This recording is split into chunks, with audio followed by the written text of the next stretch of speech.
Hi, I'm Stuart. And I'm Caitlin. And welcome to Extracurricular Activities. Yes, this is our very last episode, and boy, do we have an episode for you. We've even got a live performance for you at the end of the show, so stay tuned. Enjoy that, and enjoy the rest of the content, which first is News of the Week.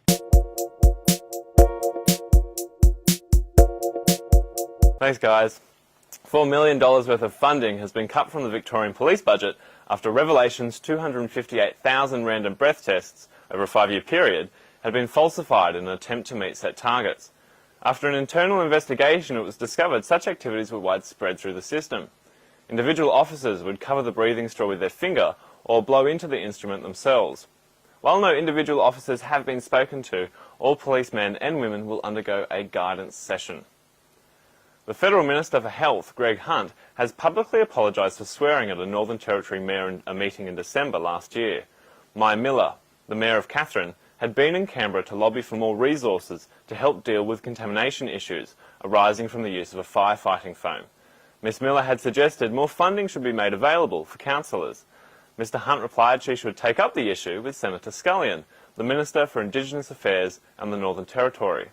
After replying Ms Miller did not tend to see Mr Scullion on his visits to the Territory, Mr Hunt replied, "You need to effing get over it. You need to effing make Senator Scullion your best friend." Ms Miller has labelled the Minister's response misogynistic and the most unprofessional interaction she has had with a politician at that level.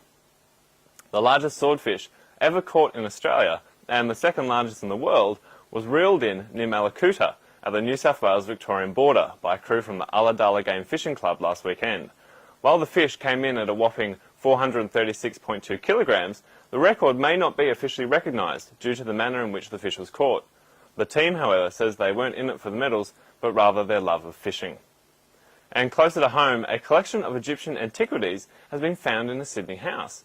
The items, which include pottery, jewellery and potentially a mummified cat, are believed to be thousands of years old, dating back as far as the first millennium BC. The items have been brought back by Dr John Basil St Vincent Welsh, a medical officer in World War I, which have since been donated by his family to a university's archaeological museum. And on that note, back to you guys. Thanks, David. They're my favourite types of cats, ones that are fossilised. Oh, I can't argue with you there.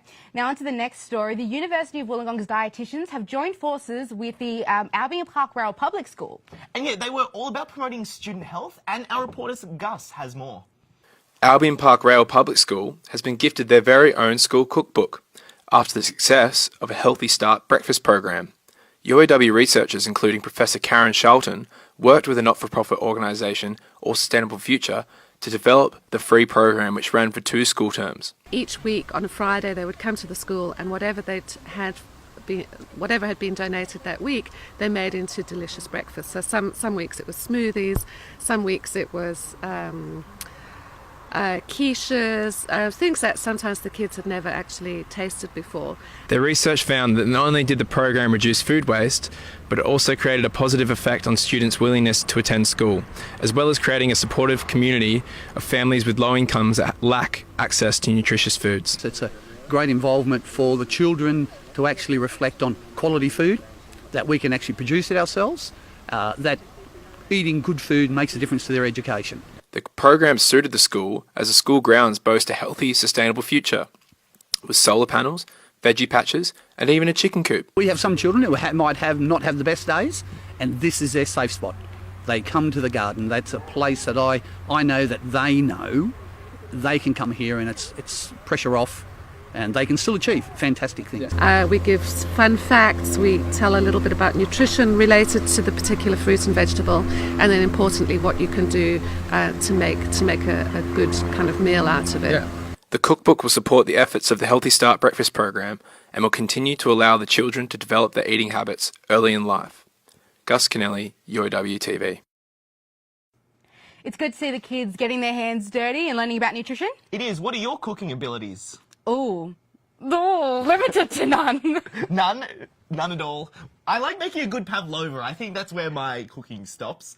But what doesn't stop is Culture Vulture, which happens every week. And this week we have River telling us all about graffiti. It's basically just I was looking around the town and seeing some of the good art up near the mall and in the alleyways and stuff, and just thought to myself, yeah, I should give it a crack. A misconception is graffiti artists can be dangerous people. That's a massive misconception, I think. I mean, I used to think that myself as a young kid. And I think that a lot of that is young kids are looking up to people and maybe they get a bit intimidated by that, I'm not sure. But there's definitely nothing to be afraid of within the community and its art, I don't think. Coming down to the walls and watching other artists and other people, how they do it, and they've taught me a bit, so it works out well, you know. Everyone helps everyone in the community, and I think it's a good thing if everyone could get down and, you know, have a bit of a paint, you know. Yeah. The things that come to mind, like they might see that and they go, oh, hey bro, you know, you can do it this way, you know. Spray, and they've taught me the technique, and that helps, I think, because you can watch YouTube videos, you can watch Google, you can do whatever you want to try and learn, but it takes that person right there with you to learn. Yeah, I'm enjoying it.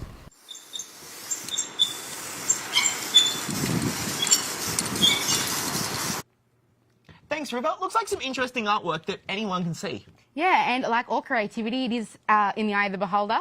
Now, our UOW engineering and journalism students are heading to Rwanda at the end of June to build a classroom. And yeah, we'll be joined by Rhys Goodwin in Let's Chat.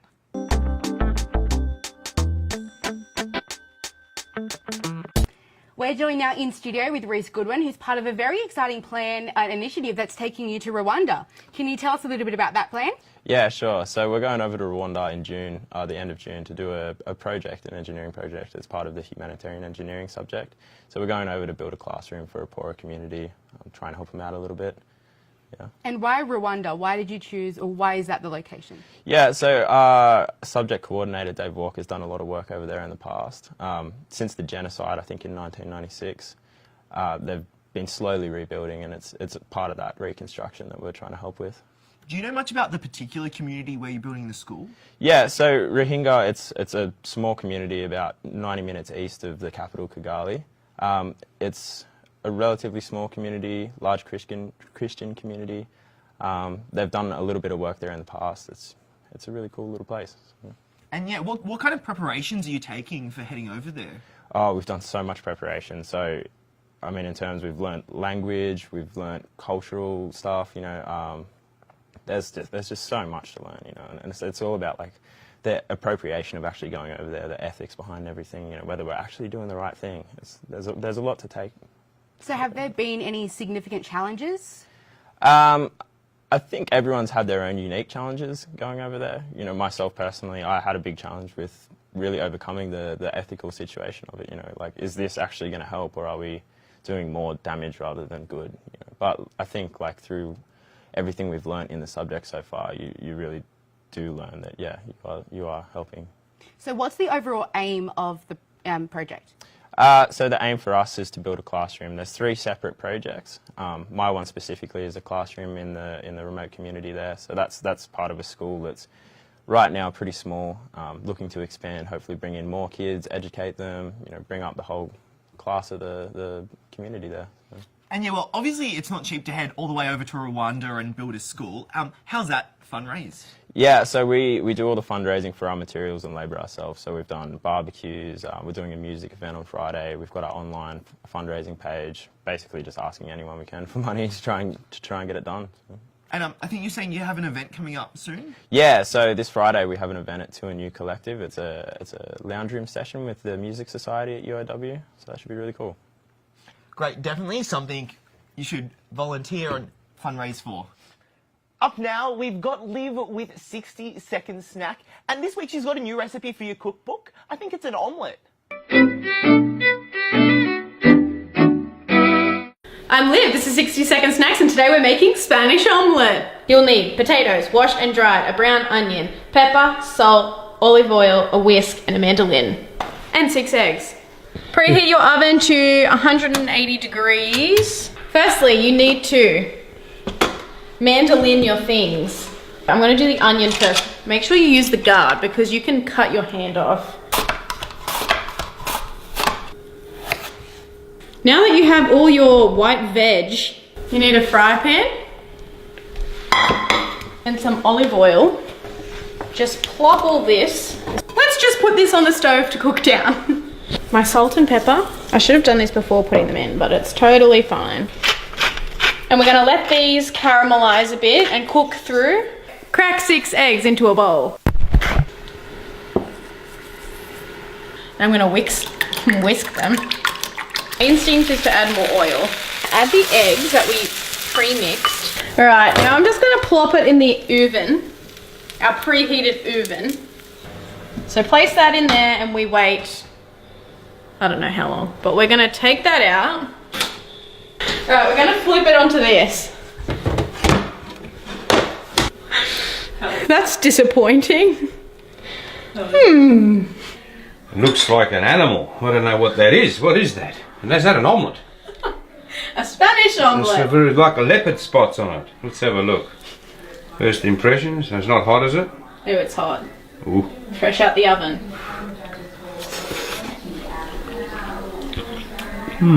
Could use a bit of salt. Potatoes cooked. Yeah, not a bad start. Thanks for watching. See you next week. Well, she got there in the end. Yeah, I'm sure it was delicious. Now it's time to look up into the stars. It's horoscope.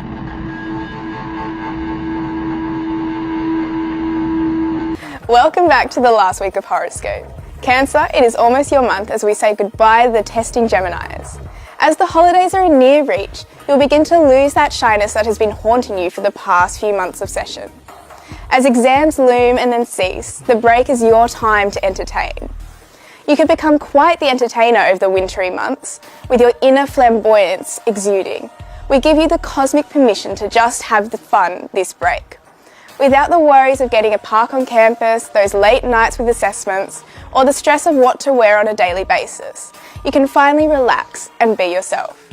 Spend the break being with friends, wearing pyjamas, and having some wine and dine dates on the regular.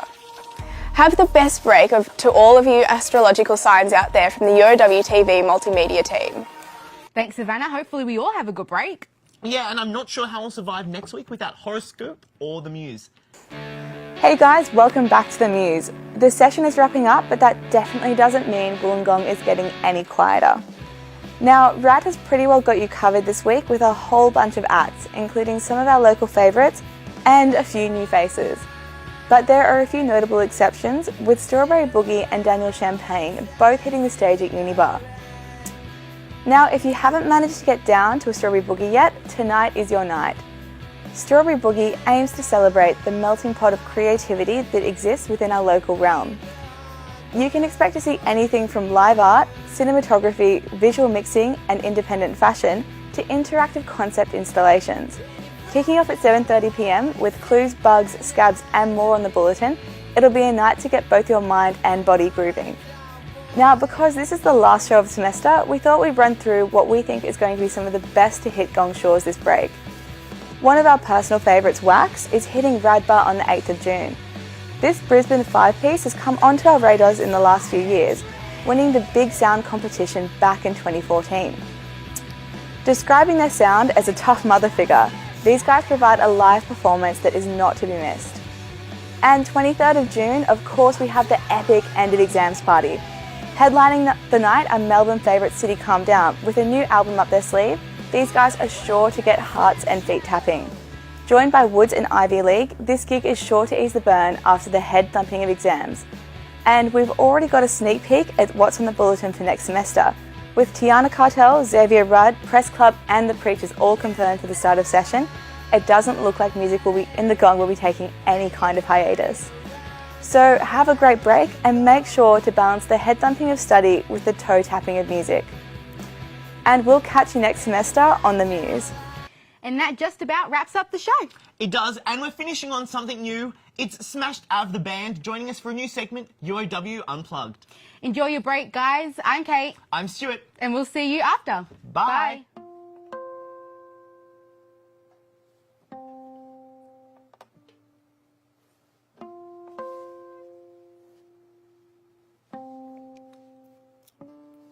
Well, if you've got a story to tell, come on, let's hear it. 'Cause I've been dying to know what you're thinking. about. I've got 1,000 words in my left hand, and I'm shaking them dry. All color, no detail, and no storyline.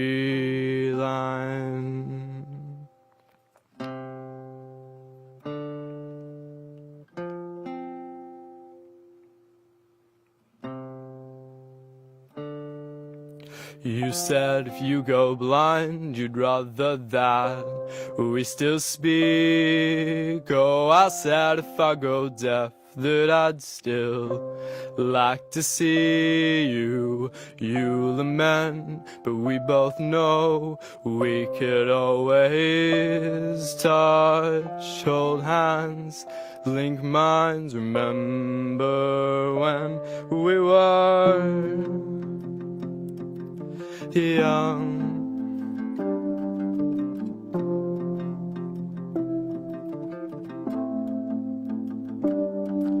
Oh, you've got blisters on your feet from walking around this town. I borrowed your rose-tinted glasses to look around. Hazel eyes that married the dirt to the shoots at the start of spring. A world within your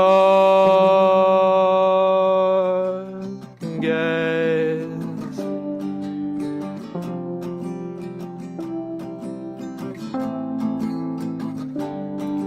Oh, I bought you flowers, didn't sign my name,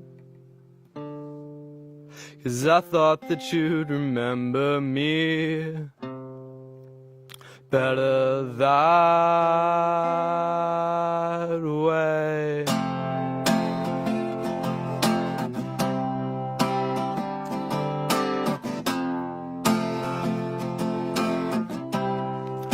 Oh, I borrowed your rose-tinted glasses to look around. Oh, I borrowed your rose-tinted glasses to look around. Oh, I borrowed your rose-tinted glasses to look around. Oh, color, no detail,